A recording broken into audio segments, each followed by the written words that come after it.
Welcome back to Winners and Losers, ladies and gentlemen. I hope you guys have all had a fantastic weekend. Today, my guest are none other than Joe Thomlinson, the legend that he is, but also another legend, James Allcott, is joining us today. How are you, I James? got a clap. Wow.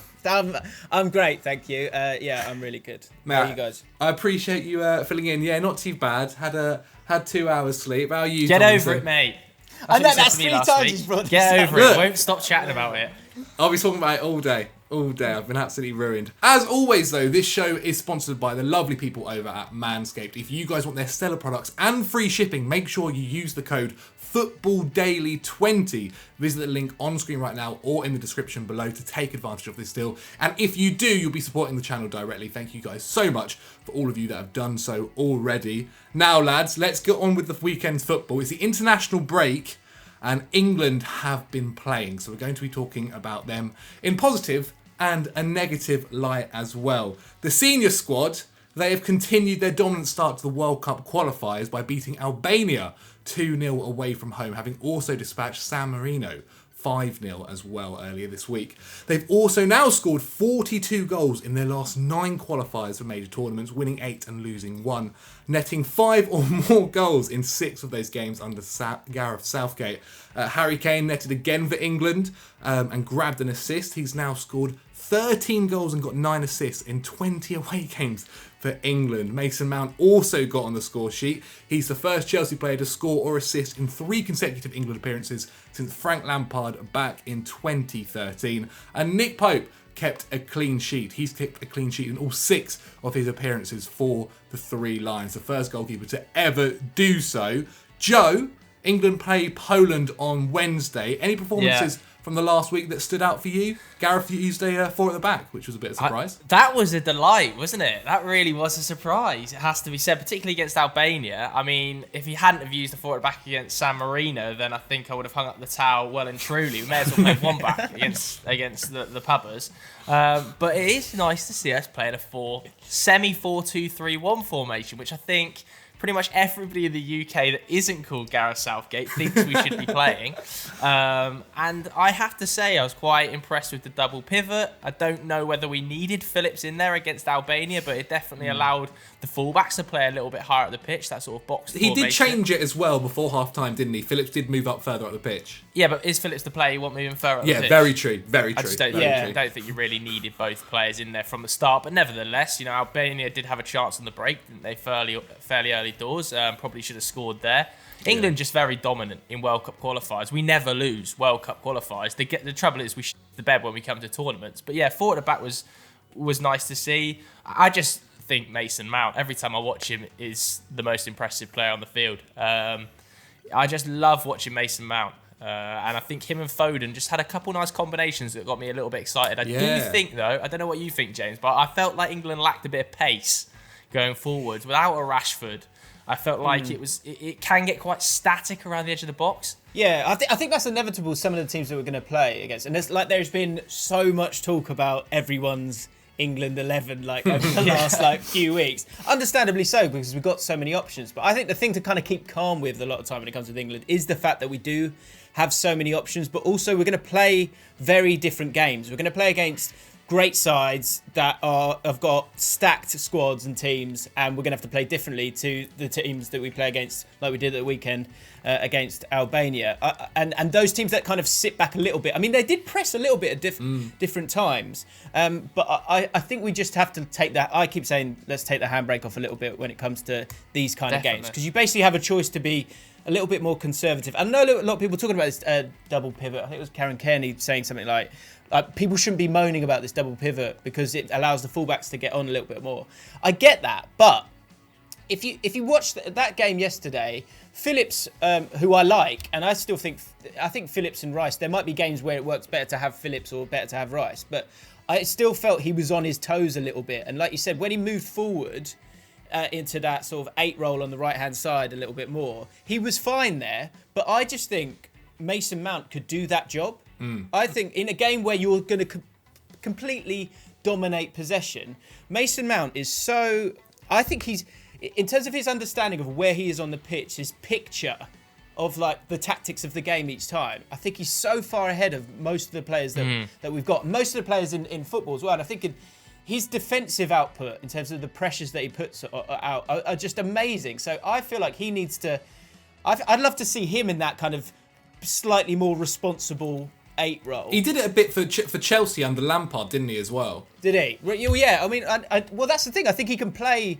He's slowly kind of been moving back a little bit. But I think for a team that dominates games, you can play him as that kind of midfielder. But, you know, in my 11, I had Henderson ahead of him if everyone was fit. But it's really close. It's really, really close. And I think in the games that you're going to completely dominate, I would like to see Mount playing that role, and then you can get another one of these exciting attacking midfielders into the team. Yeah, for sure. Well, you mentioned Henderson there. Kind of broke over the weekend that it looks like he'll be unlikely fit enough for the squad for the Euros. James, we've heard. I mean, the guys at home have heard enough about mine and Joe's opinions about how we think England will do the Euros. How do you think England are going to do it at the Euros? I think, guys, you know me. I'm optimistic, and I don't see the point in not being optimistic about England's chances. Yes, we do overhype it, but yes, we've got probably the best league in the world in terms of certainly like the money that's in it and the personnel that are in it. And a lot of those players these days are English. So we've got a really good squad and we've got a really good chance. That said, I think this Euros, more so than any other tournament I can remember, there are so many good squads out there. The Portugal team looks ridiculous. The France team obviously won the last World Cup. The Germany team looks mad. The Spain team looks pretty mad as well. Netherlands, I know, had a bad result at the weekend, but they've come off the back of doing well in the Nations League. Like, there's so many good squads there. So we need a little bit of luck, I think, along the way. If I'm being completely logical, I think it's a stretch for us to win it this time. I feel like it's the... Don't say it, James. Maybe, I know. Maybe it's the World Cup next year, or maybe the one after that. Because I think what I do like is I look at that squad and all those players that were in the under-21s and have now moved and become regulars in the England squad. Like, we haven't even spoken about Phil Foden. Yeah. Phil Foden sort of had a few hot spots during the game, but you do watch him and you go, this kid's going to be frightening in about 3 years. His touch is amazing. His touch on the back foot is just unreal, isn't it? That's it. I think there are players that make the game look slower because they seem to have so much time. And then there's players that look like they're playing in fast forward. He's one of those players that I feel like when I'm watching him, he's playing in fast forward. And I think as time goes on over the next few years, I think he's just going to get better and better. And this generation, without trying to heap up too much pressure on them, is a really, really strong team over the next 5, 6, 7 years. So it might be a little bit early at this point, but who knows, man? Like, why not? Why not, right? I have to say though, I tell you a couple of things that did worry me. Like as good as England were against Albania, obviously carved out lots of chances. I still have pretty large concerns about using Kyle Walker as our starting right back. I understand that he's got that partnership and link with John Stones, but I saw Matt Law's report over the weekend that he doesn't think Trent's going to go on the plane. Wow, which I think is just unbelievable decision if that's the case. That feels outrageous to me because again, I think we just need to be so much more confident in our attacking players to win games for us, and that's what I see with Kyle Walker. Kyle Walker he almost plays against the better teams because you need his his backtracking, recovery his pace, defensive, his recovery pace, all that stuff. But going forward, he is a bit limited when you look at the likes of Reece James and Trent. And so I'm amazed that Trent's getting frozen out like this. I think it's outrageous, to be honest. Oh, absolutely agree. Like, I would have no problems him taking Trent, Reece James, and Kyle Walker. But if he leaves Trent at home entirely, I do not understand the decision making at all on any level. Like, he just loves Trippier, doesn't he? He absolutely loves Trippier. I think he very much wants a mixture of people he thinks he can trust that are slightly more experienced senior pros and young breakthrough players like Jude Bellingham. Eric Dyer's still getting in the squad, right? Like, he has that loyalty complex, doesn't he? Yeah, he thinks that balance is going to propel him forward. But what I think it might end up hindering some of the players that are just like breaking through into the top level of their game, like players like Trent. And people could say Trent's had a bit of a downward turn. I think since Christmas, Trent's been like one of Liverpool's best players. So I think it's so bizarre to be picking Kieran Trippier, who's spent 12 weeks out on the sidelines with his BAM, over Trent. I just don't understand the thought process from Southgate there. The only thing I could wonder is that it's about that set piece delivery. If you look at the 2018 World Cup, the percentage of our goals being from set pieces was insane in terms of what it normally should be. And Trippier was such a great asset within all of that. Of course, semi-final and all that. I wonder, but I feel like two areas where you could change this is one, you could have someone like James Ward-Prowse could be involved a little bit more if Henderson's not going to be a part of it now, and you've got that set piece delivery from him. But again, you go back to maybe Reece James, but Trent in particular, who put him on all the set pieces. Yeah, he's not bad himself, is he? Luke Shaw takes all of Man United's, and I think he's created more chances than any other defender in the Premier League this season. I think Phil Foden was on set pieces against Albania, and they look pretty devilish. Like, I think corners would be like, I would take Trent for his open play delivery above Kieran Trippier's set piece delivery. I think it's like totally bizarre decision making, but nevertheless, he might disprove us. But I do think that Henderson injury is actually a big problem for us. It is a huge blow. I mean, and we kind of mentioned there, right? Mason Mount could possibly fill the role. Otherwise, you then start looking at Phillips, Jude Bellingham at 17 years old, starting possibly against Croatia. That is something. To be fair, I wouldn't put past him because every time I've seen him play, I've been always pleasantly surprised. And he looks fantastic on the ball too. However, a kind of double pivot with Declan Rice and Jude Bellingham is very young for the first Euros. Do you know something I wanted to point out as well? Is I was looking at the fixture breakdown when I was doing a video last week about how England's group could play out, and obviously England are in not the toughest group, but a bit of a difficult one with I think Croatia, Czech Republic, and it's awkward, isn't it? Scotland. It's an awkward group. But the issue for us is that the winner of our group plays the second place of Group F. Yeah. And Group F is Portugal, France, and Germany. So our winner plays one of those three, which I think is a massive issue for England. It's almost better for us to finish second and play the runner-up of Group E. Runner-up? Yeah, we would play the runner-up of Group E if we finish second. Yeah, and that group's something like, it's like Spain, isn't it? And it's 2D versus 2E. It's like Spain and Sweden and that. So which is obviously the easier probably. You almost want to finish second in the group. Like it's like the World Cup all over again, where we wanted to finish second. Because trying to beat route. I can imagine us like pulling Germany or Portugal in the knockouts and just like immediately having problems there. But yeah, I just thought that was an interesting point, that it's better to finish second for England than finish top almost. We're going to have to get to a point where we're regularly beating these sides though. And I think some of the frustration with Southgate and how we've played at different times, some of them come from... But that's the problem with international football. You do zone in on like specific games. And I think for England, it's probably those Belgium games. And the second one, we lost that 2-0, and I thought we actually played all right in that. With the B team as well, wasn't it? Yeah, the one that we won, we actually played worse, I thought, than we did in the second. We played a lot better and lost 2-0. I think we just need to. If we are going to be a team that's going to win a tournament, we have to get to a point where we aren't afraid of those games and we start feeling comfortable going into those games and winning those games. And that's what makes me nervous about this team right now. Like, I feel like it's just that touch undercooked at the moment. Do you know what I mean? I agree. Indeed. Well, only time will tell. Here's what Gareth Southgate said, though, about his starting 11 come Croatia. The answer to that would be yes. But every game we play, every opportunity to play with the clubs, people have the chance to show good form, good level of quality, and they, of course, have the opportunity to change that thinking. So we'd be foolish to pin ourselves to something now when everything is so fluid and things change so quickly. On to our losers now, and we're sticking with England, but we're dropping down a rank from seniors to under 21, as yet again the under-21s could be in trouble and could be out of the Euros for the under-21s after a 2-0 loss to Portugal on Sunday. Aidy Boothroyd's men were completely dominated by Portugal. They had 40% possession. They were outshot 13 shots to...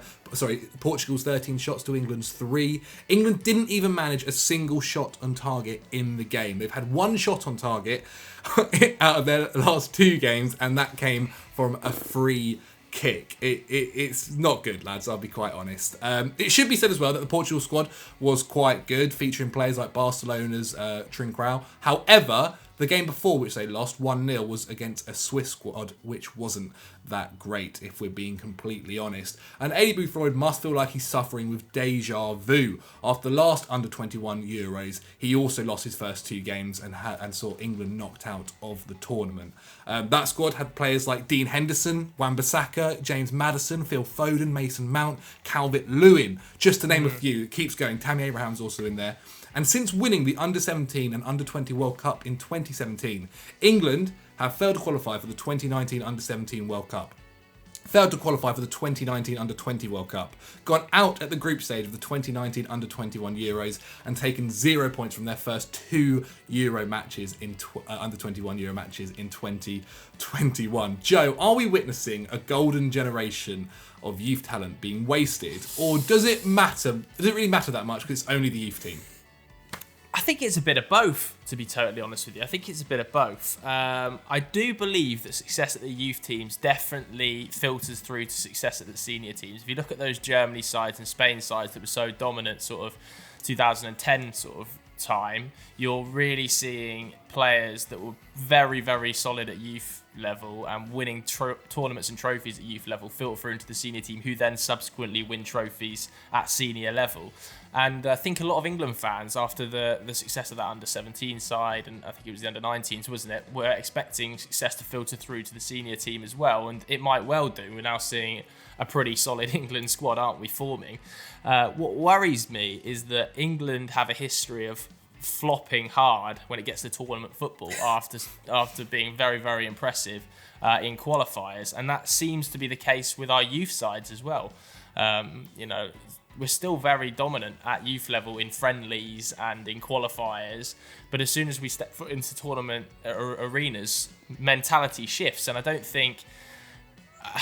personally think Aidy Boothroyd is the right man to lead England forward on that front. It remains to be seen whether Gareth Southgate is, but Aidy Boothroyd's record prior to taking over roles with England under 19s, 20s and 21s, I don't think fills me with confidence that he is the right guy to get the best out of this group. Sure, you can say that players are underperforming, and that was certainly the case against the Swiss, but equally, to have one shot on target in 2 games, to have effectively 46 players underperform in your tenure across the course of 2 tournaments in Euro 2019, where, like Zac said, we went out without winning a game, and now Euro 2021, is pretty shocking. I think there's a very, very unclear philosophy in the under-21 side. We saw against the Swiss a 3 at the back with Dwight McNeil as a left wing back, totally out of position. And I think a lot of people thought, okay, so if they're playing 3 at the back, that probably means the seniors are going to play 3 at the back, and you'll be able to see a clear filtration system into the senior side. That's what Gareth Southgate wants to use. But then we saw last night against the Portuguese a 4 at the back, and England suddenly playing a 4 at the back. There's a very clear lack of philosophy and direction from this team, and the players, if you take them in as individuals, are outstanding. Even now, you look at some of the names that are in there, are very impressive. To be able to leave Curtis Jones and Eberici Eze on the bench at under-21 level is nothing short of shocking. And whether or not Tom Davies and Skip are the right guys to come in remains to be seen. But the quality level is outrageous. So I think there's a lot of problems with that England youth setup. I don't think it's just Aidy Boothroyd. I think there's a philosophical problem that's really hindering England at senior level as well. But I think Aidy Boothroyd at the moment is kind of the tip of the iceberg that needs to be chopped off. Is my initial feeling. Okay. Well, England's under-21s have won 3 out of 18 games in European Championship finals since 2011. So it's been going on for a while now, and in that side that faced Portugal and the Swiss before that, they didn't have players like Bellingham, who was with the seniors. Callum Hudson-Odoi was injured. Foden, James, Saka, Greenwood pulled out as well with injury. They were all not in the squad. So arguably you're kind of superstar players as well. And as we said, but it's still good enough. It's still good enough. It is. To compete more with Portugal than no shots on target.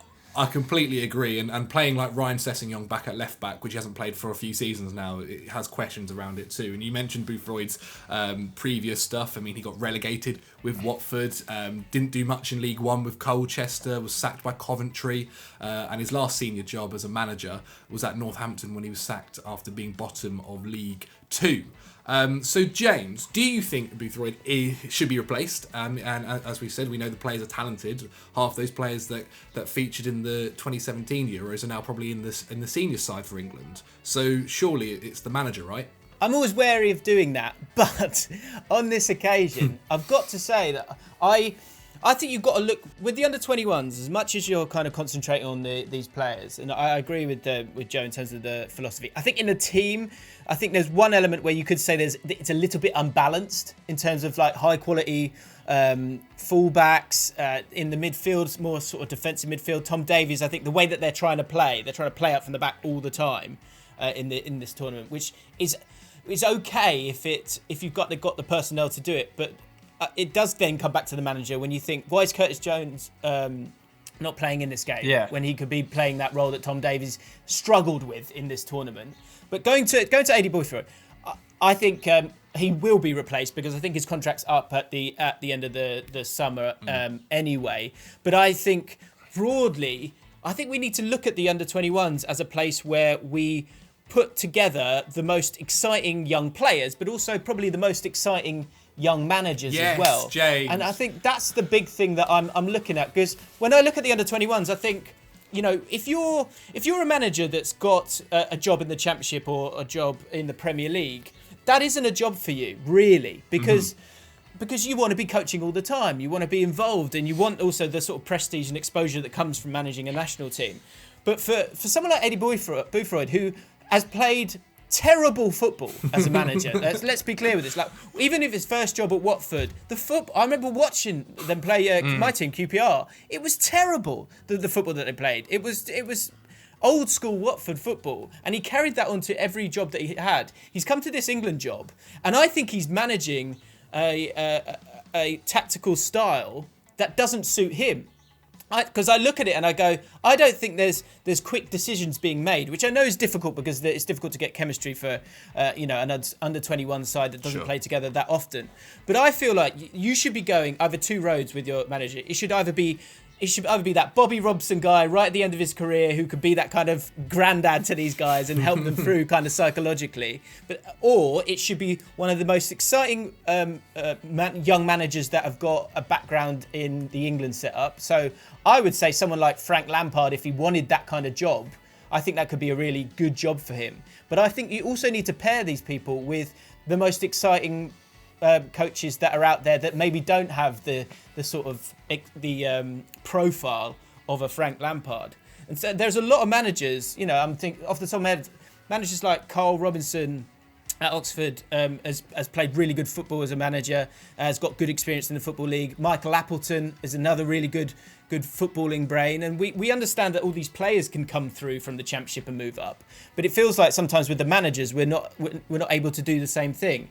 And to come back round, Boothroyd for me is not the right choice. I don't think he ever was the right choice, and I think he's playing football that he doesn't believe in, really. And I think the next appointment should be a mix between someone with that England profile to offer that experience, like Southgate in the past, like Stuart Pearce in the past, alongside those exciting minds, like someone like Beale at Rangers, who was a youth coach at Liverpool, and Gerrard went, "I need you in my coaching team at Rangers," and you've seen how well they've done there. And it's a name that we didn't know as football fans, but should be a name and a brain that excites these young players. Do you know what I mean? Yeah, for sure. I mean, I'm in complete agreement. I don't understand why we've created such a good atmosphere for these young players to come through, and we've created such a good golden generation, and continue to do so as well. Look, the boys I made. Zach, the point is that there needs to. Sorry, mate. I obviously feel passionate about it. There needs to be a route, because the tournament doesn't matter. Let's be honest. It doesn't actually matter, because you see that from the mess of the last tournament. All those Henderson, Wan-Bissaka, Maddison, Phil Foden, Mason Mount, Calvert-Lewin, all those players have gone on and done great things. But are they getting something at that period in time? And as we put all the onus on the coach, we need to create a route for those ex-England players who want to be managers.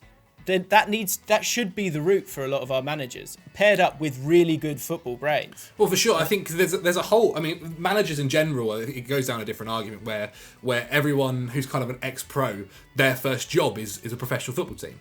And if your name doesn't carry as much weight, then it's normally a youth team, right? So Jody Morris or Joe Edwards at Chelsea, they were both pro footballers, or sorry, Jody was anyway.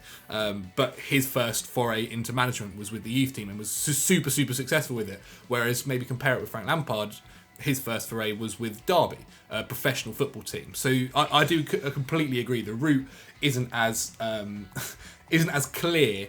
For certain players, because just depending on what you've done gets you maybe further on, whereas they don't really correlate. Just because you were a fantastic player doesn't mean you're going to be a fantastic manager. And a lot of those managers, players, they're not, if you take Frank Lampard and put him in a League Two club, it doesn't work, because he doesn't know that world, he doesn't have experience of that world, so you might as well utilise someone who's had a great career and wants to be a great manager, and put them into a scenario that they are familiar with. Like it just seems obvious to me. For sure. I mean, I completely agree with some of the candidates he said there.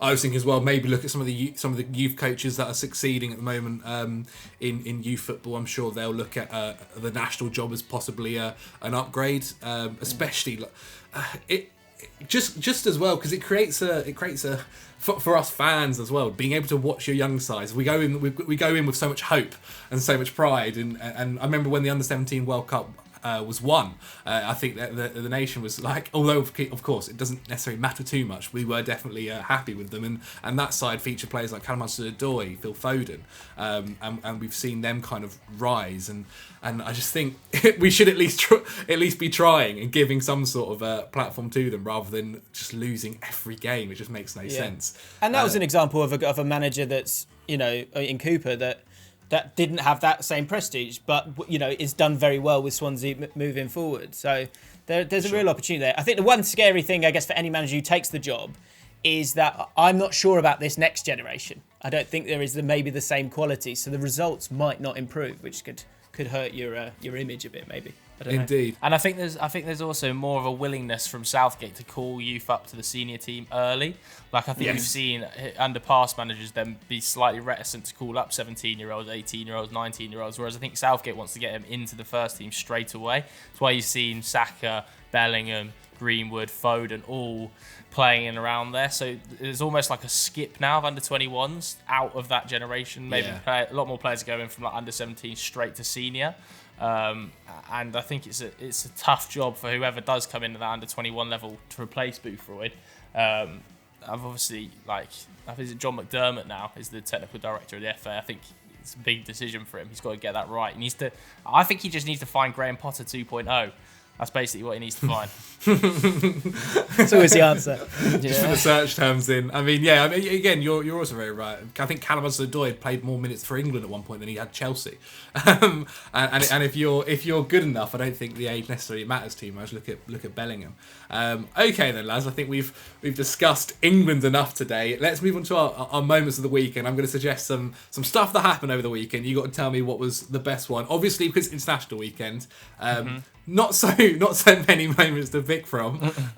So you got Cristiano Ronaldo's disallowed goal. I don't know if you saw that against Serbia. Yeah. Ireland losing to Luxembourg, which was ridiculous. I think there's about 54 places in the FIFA rankings between them, and Holland losing to Turkey, Turkey being quite good at the moment. They're winning their games and getting some good results and grinding some good results. So those are the three, lads. James, what are you going with, mate? I think in terms of what's going to be the most memorable down the line, I think that is a historic defeat for Ireland, losing to Luxembourg. And looking at the situation of Stephen Kenny, I think it's 10 games without a win. Yeah. He's not scoring goals. And the team is, the personnel that he's got to choose from is really poor. And they need to, again, I think the processes of a lot of these national teams, you have to kind of be clever. And say Wales, for example, been really clever with the young talent that they've had, and they get them in the team and play them in important games as quickly as possible so that they're theirs forever. This Ireland team, when you look at the players that they've got, it's a bad state of affairs. And I mean, the goal from Rodriguez is unbelievable, by the way. It's like one of the sweetest hits you'll ever see. But Luxembourg had some really big chances before that, and that's got to be right up there as one of the worst defeats for Ireland. Well, I saw their keeper's a 19-year-old keeper from Rochdale, which probably tells you the situation there. Okay, Joseph, what are you saying? I agree with James. I think that'll be one that you look back on as being a real defining moment in Irish football, because they feel like almost a decade away from where they were at the last World Cup now, don't they? Like, it feels a long, long way away. But I'll go for Cristiano Ronaldo's disallowed goal, just because I just love the tantrums Ronaldo throws when something doesn't go his way. Like, to take the captain's armband off and just launch it at the ground, it was like an iconic image, wasn't it? Him really like losing his shit over it, and it was so far over. It's just like so far over. I don't understand how they've not got goal line technology in World Cup qualifiers. Well, I understand there are some teams. The reason they haven't got it is because effectively it was agreed to be put into place for the World Cup qualifiers, but COVID has meant that they couldn't get the strategic teams to cross borders enough to set up each bit of technology in each ground. So they've not been able to do it. Do you know what though? I tell you what, credit to the linesman. He's gone. He went, no, I don't care if you're Ronaldo. I don't think it went over the line, so I'm not giving. He didn't bend to his will, which I respect that at least. Yeah, I know what you mean. And he was getting battered, wasn't he? Like, I think the referees come out and publicly apologise to Ronaldo now, which just like summarises how powerful Cristiano is.